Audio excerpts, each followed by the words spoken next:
we drive these things, we drive them to work, we take the kids, we take the family everywhere, and we don't expect how much wear we're actually putting on these vehicles. So when I take you back into my shop to talk to the technician, I'm not always just trying to sell you something. It's more about the information side of it. And it again comes back to the care factor that we previously talked about. And but so we take you out there. Let's say you're having a brake pad issue or anything like that. I do understand you just came in for an oil change. But unfortunately, you've had this car for about 3.5 years now. It's been driven 50, 60,000 miles. Our brakes are unfortunately about to start tearing up the rotor. Now, because I care enough that I don't want to hit your pocketbooks anymore, I'm going to go ahead and tell you the brakes now, and not when you come see me in about 2 weeks to tell me that your brakes are grinding and it sounds really bad and you don't know what's going on. And I have to pull it off. And I was like, I seen these brakes 2 weeks ago, and now she needs rotors. And then maybe it's even got bad enough that we got to seize caliper. When instead on that oil change, I just be like, hey, Miss Robinson, your brakes are at 5%. If you don't get this handle in the next 5,000 miles, it's gonna tear all this up, and it can cause problems while you're going down the road. It's then your option and your choice or your prerogative to say, okay, I can go ahead and handle that now because I don't want the problem in the future, or hey, I really appreciate you telling me that. I can't make it work right now. Is there anything that you can help me with? Or am I able to make it 1 week to get this taken care of? And then we come up with a plan to help you. So it's not just always about the sell, it's about we want a plan to make sure that your vehicle's safe and dependable. That's what it's all about. Excellent answer. So I didn't know that an oil change could be so involved in. So It can. And so it's really about knowing what to look for in that situation. A lot of people would think that it would take me 40 minutes on your 30-minute oil change to check your brakes, right? No, we actually have tools that when we're pulling it on the rack and getting it ready, that we can check your brakes real fast while we're pulling it up, while we're getting the hood open. And it takes us about 5 minutes just to tell you if they're good or not. So if we can do something so conveniently that doesn't burden us at all, why not inform you about it? got it. So there's other places, and I won't name any names, but certain quick lubes and stuff that maybe a person could take their car there, and they like how important is it to actually use the correct oil for that car? So it's super important. And the best way that I know how to describe that is I want to bring up a specific make and model, which is like a 2018 Nissan Pathfinder or your Nissan Rogues, right? I used to be a Pennzoil guy myself until I actually got into the automotive industry and found out that unfortunately it's just not up to par with the specifications.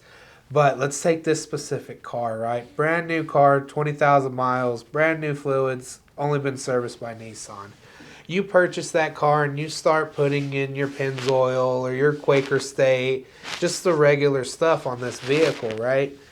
Over time, and it can be anywhere from 10,000 miles to the next 30,000 miles, that engine, the way that it runs, that oil is not good enough to lubricate it. And when it's not necessarily burning it all up where you're losing the oil, but it's burning it up enough where it starts turning into this nasty sludge type putty fluid that's in there, and that's just gunking up your motor because it doesn't have high quality oil going through there that it can actually burn properly like it's supposed to. That way we're getting all those mineral deposits and it's going through the exhaust system. It's doing everything that it's supposed to. It's not able to do that with some of those oils that are inferior to what it takes. Mm-hmm. You can use some of those oils on your older model Fords, older model Chevys, but on these newer vehicles, they just don't run like that anymore. They are really finely tuned machines, and it depends on what you're putting in there. Okay. So some of these places too, they just use whatever oil, right? And they're not necessarily caring about the spec, but then they're literally just draining the oil throwing a new filter on it, putting new oil in it, and sending me on my way. So are they doing me a disservice by not checking my air filter and my wipers and my lights and my brakes and So wheel when bearings, or do they even have the capability to do that? Help me understand. it's a huge disservice. They do have the capability about to do it, to check some of those items because they're fairly simple things. But the companies don't actually train them to care enough to do that for the customer and handle it properly. Um, and then to touch on that as well and why it's important for those items to be checked, I promise if the car didn't need it, it wouldn't have it. Everything has a reason for being on that car, whether it's efficiency, whether it's gas mileage, whether it's pressure. Everything has a place, everything has a job. So if we're just not checking all the components, what's going to happen? Something's going to give out and something's going to break. And then we're going to be wondering, well, this quick lube shop told me everything was good, so I don't understand what happened. Whereas a normal shop that should be doing the inspections, or even that quick lube that should be doing the quick inspection, no, this was going to cause a problem 10,000 miles ago, and you weren't told about it. So it's an extremely big disservice to the customer. It's not helping anybody, and it ends up costing the customer more money. That cheap $20 oil change might cost you $2,000 down the road. And if the oil change is cheap enough, depending on the quick lube, it could cost you an engine in that vehicle. Well, I don't want that. Of course not. Okay, so, so do y'all do a lot of tires? We do a lot of tires. Tires don't bother me. I try to give the best deal that I can on tires. So what's the difference between going to EC Auto Repair for tires versus going to a tire shop for tires?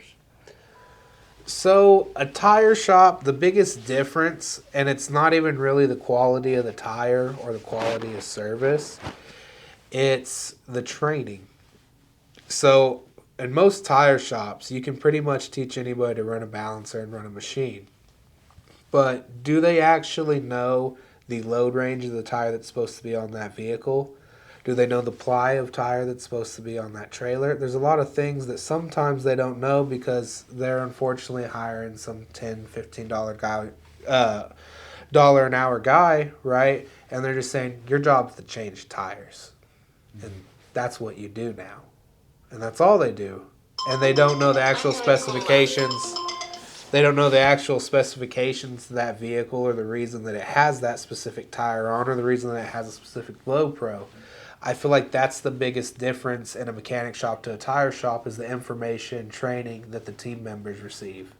So if a car comes in for tires, maybe it doesn't come in for that oil change, but it comes in for tires, do you guys still do that walk around safety visual inspection? 100% every time, because when you're driving, especially if you're coming off the highway, what's to say you didn't run over a little piece of tire tread and you got something hanging down off the vehicle now? And what if that problem proceeds or something continues to hang down longer and then it's getting caught up in tires or it's creating more road hazards?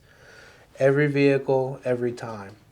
It's not just for your safety, but it's for other people's safety as well on the side of the road or on the road.